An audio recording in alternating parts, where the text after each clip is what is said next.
Disney Plus has recently released their first full trailer for She-Hulk Attorney at Law, the upcoming Disney Plus MCU TV series that will stream on the service, where Bruce Banner's better-tempered but much more attractive cousin will make her live-action debut, as well as almost surely become the introduction to the character for many people. I could go on and on about She-Hulk. I love She-Hulk, who along with Spider-Man is easily my favorite Marvel superhero. She has it all: brains, power, beauty, and the ability to break the fourth wall, which she did before Deadpool, and if you're not tired of people pointing that out yet, expect to be once the series becomes the hit it already seems likely to be.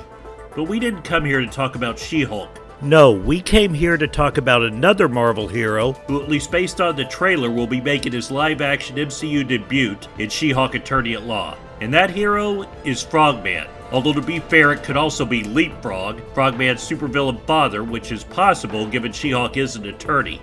But I hope it's Frogman because while he's no She-Hulk, I actually am a fan of Frogman. And I want it noted, if this show catapults him to mainstream popularity, I liked him before it was cool. I've always been a fan of the more obscure superheroes, the ones who never got an ongoing title of their own, who most don't talk about. They always seem so ripe with potential, not fully recognized, and since such heroes often go long times, often years between appearances, they seldom have time to wear out their welcome.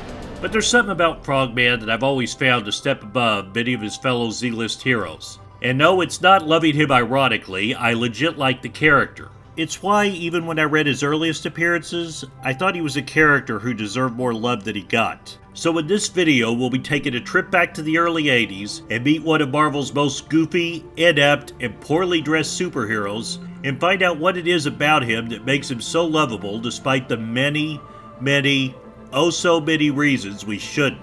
For those who are not familiar, Marvel Team-Up was a team-up series that began in 1972, where each issue would feature two Marvel superheroes teaming up. The name hid that, didn't it? Oftentimes giving us team-ups we wouldn't normally get to see. The team-ups primarily featured Spider-Man teaming up with a different co-star each issue, although they did do a handful of issues where Human Torch would team up with a different hero, and even one issue where Aunt May and Franklin Richards teamed up, and no, I am not making that up. In addition to his featured issues, the Human Torch teamed up with Spider-Man a whopping 8 times throughout the series, as well as 2 times with the Fantastic Four that he was obviously a member of, so he was easily the most featured character in the book besides Spider-Man. So with Spider-Man and Human Torch being the 2 most used characters in this book by far, Frogman should be honored that his first appearance was working alongside them. Although, working alongside is a term I use loosely. We start with Marvel Team-Up 121, written by J.M. DeMatteis, whose penchant for writing good action comedy stories would later be showcased most prominently in his run as scripting the Justice League International alongside Keith Giffen's plots, but it also comes into play very well here, with art for this issue by Kerrigan Mill and Mike Esposito.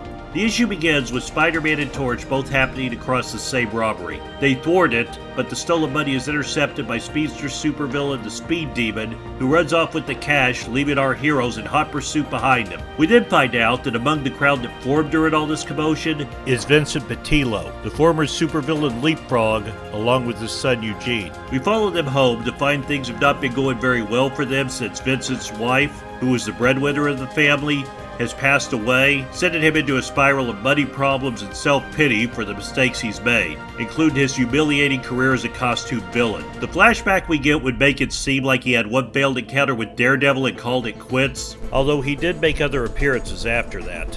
I'm guessing they didn't mention them just to keep it brief. Eugene tries to comfort him and is slapped in anger by Vincent. Vincent does immediately apologize, but the incident is mostly brushed off as an excusable moment of anger, which is not how it would be looked at if it was portrayed today. And honestly, reading it in 2022 does hinder his later actions, as Vincent is supposed to be a sympathetic character despite a pretty uncomfortable act that most would consider abuse happening and then being all but forgotten.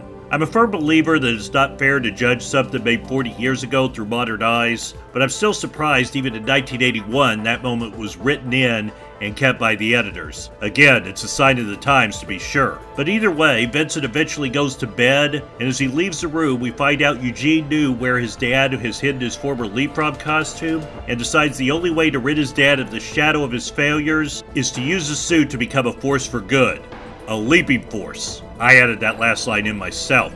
Eugene leaps out of his apartment. I guess he's not worried anyone will look up and see him leave through his apartment window. Of course, it's New York City, people do tend to keep their head down. We then begin the running gag that goes on throughout both of these issues, as well as pretty much all of Frogman's career. He can't control his leaps, as he goes flailing helplessly off, leaving a string of frazzled New Yorkers in his wake. Although to be fair, maybe they should look up more. Spidey and Torch continue their quest to capture Speed Demon, but find out he's more than capable of fending both of them off, seemingly with ease, countering everything they do to try and stop him. We then go back to Frogman, the true star of this story, as one of the criminals that Spidey and Torch capture at the beginning of the story is being driven to the police station and sees Eugene in his suit and mistakes him for his dad, who happens to be his former cellmate. The police, believing the criminal saying it is leapfrog, tell Frogman to freeze and not to move. But since he can't control his bouncing, that doesn't happen, and he ends up leaving with the police now in hot pursuit. With the police now following Frogman, he eventually comes across Spider-Man and Torch fight and Speed Demon, and comes to the conclusion that if he can join in and help to stop the supervillain,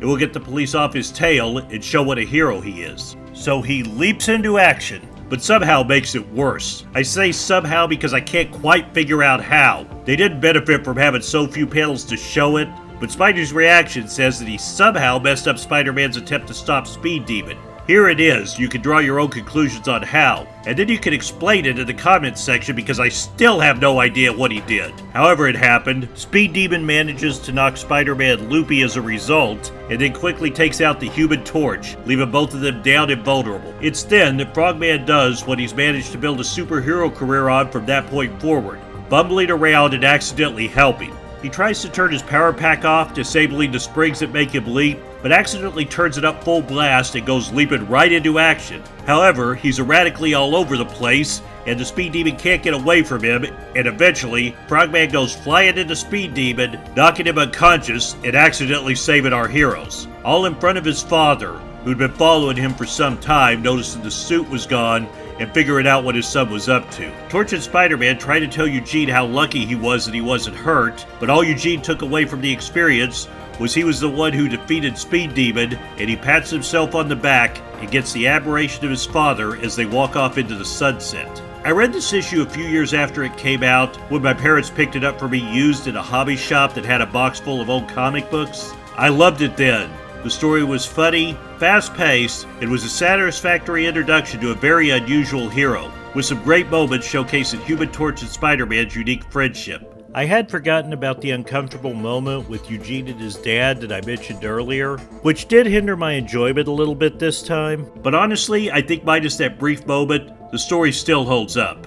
But that was not it for Frogman, far from it, as he would make his second appearance 10 issues later in Marvel Team-Up 131. Second billing on the cover with Spidey and everything. This issue was also done by DeMatteis, Gamble, and Esposito. We begin with new supervillainess the White Rabbit, as she and her gang rob a fast food restaurant that we learn is one of many on her current crime spree. Incidentally, this is the first appearance of the White Rabbit, who's not to be confused with the Batman villain of the same name, who appeared much later in the 2010s. But this White Rabbit has gone on to become a regularly featured, albeit somewhat lower-tiered villain, taking on many Marvel heroes, but primarily Spider-Man, all the way to the present day. We then see that among the patrons are Eugene, along with a friend of his. Kinda surprised to know the kid has friends, actually, but good for him. Seeing this as a chance to once more spring into action, literally, Eugene grabs a duffel bag he has apparently been carrying around since he beat the Speed Demon, in case he ever needs to change. Eugene ducks into the bathroom, but one of White Rabbit's goons sees him. As he orders him to come out of the stall, it apparently buys Eugene enough time to change into Frogman as he goes leaping out haphazardly as always and manages to break the stall door and knock over the goon as he does. Sadly, his lucky beginning doesn't hold up, and White Rabbit manages to shoot smoke out of her umbrella and blind him while she and her crew make an escape. Frogman manages to bounce after them, but between his inexperience and his not being actually, good at this, they do manage to escape. Things get worse for our hero as the thug from the bathroom shows up while Frogman recovers and attempts to shoot him. But luckily for Eugene, Spider-Man shows up just in time to stop him. Spider-Man tries once again to convince Eugene that he is woefully not cut out to be a superhero and he needs to stop trying before his luck runs out, but much like last time, it doesn't work. We then follow Spidey and learn that before saving Frogman, he was on his way to see his old friend Roger Hochberg, a minor Spider-Man supporting character at the time, who Peter learns is in a bind as Roger's mom needs an operation, which he can't afford. After leaving, Peter comes to the conclusion that if he can capture the White Rabbit gang, he can collect the reward and use the money to help Roger. Meanwhile, we follow Eugene home to learn that Vincent found out about Frogman's encounter with the White Rabbit through Eugene's friend. Vincent is not happy and orders Eugene to stop this foolishness of trying to be a superhero before something bad happens, as he is woefully unprepared. We also learn, like Peter's friend, Vincent is having money problems of his own. So, after Eugene's father leaves, Eugene decides, much like Spider-Man, the best way he can help someone he cares about with money problems is to apprehend the White Rabbit gang, and away he stumbles. At the same time, we follow Vincent, who contacts a friend who offered him work, which I probably don't need to tell you turns out to be joining the White Rabbit gang, who pays $1,000 a week, which just for perspective is the equivalent of $3,180 at the time of this video. So yeah, a lot of money. Hell, I wonder if she's still hiring. Shortly after joining, Vincent and the White Rabbit gang go off to do their first job. They'll be mixing it up this time and robbing a book fair, which apparently will have many valuable first editions of the books that White Rabbit used to be inspired by as a kid. Seriously, all I got at book fairs in the 80s was dog-eared copies of Encyclopedia Brown and Choose Your Own Adventure books. What kind of book fair is this? Spider-Man and Frogman then cross paths again, and Spidey once more tries to tell Eugene to go home, which he doesn't want to hear once again. But as they bicker, Spidey's spider senses lead him to the van that the White Rabbit and her gang are using. Spidey swings off to stop them, and despite Spider-Man's protest, Frogman follows behind. White Rabbit has the goons open fire, with Vincent obviously not wanting to open fire on his own kid, which gets him in trouble with his boss, and leads to Frogman jumping right in the path of dear old Dad. White Rabbit once more sees her crew as useless, although the fact they're struggling against a duo including Frogman should probably make that obvious. She uses rocket-propelled boots because of course flying keeps up with the rabbit theme, and flies off to escape. Spider-Man starts to go after her, but it turns out he is as unlucky as Frogman is lucky today, and the police show up, and not knowing what's going on, and with his usual penchant for not being on the good side of the police most of the time, they order him to stand down until they figure out what the hell all this madness is. Although really, a guy in a spider suit and a guy in a frog suit battling a girl dressed as a rabbit? It can't be the weirdest thing New York City cops have seen, especially in the Marvel Universe. Either way, with Spider-Man distracted, it leaves no one but Frogman to go after her, which he does. The two battle, and by battle I mean White Rabbit fires at him with her umbrella gun as Eugene barely dodges her fire. Then she has a run of her own bad luck, and one of her boots malfunctions, which leaves her and Frogman on a collision course as they crash into each other, and then crash into a hospital wall occupied by Roger's mom and the visiting Roger. However, with Frogman now dazed, there seems to be no one to stop White Rabbit from escaping,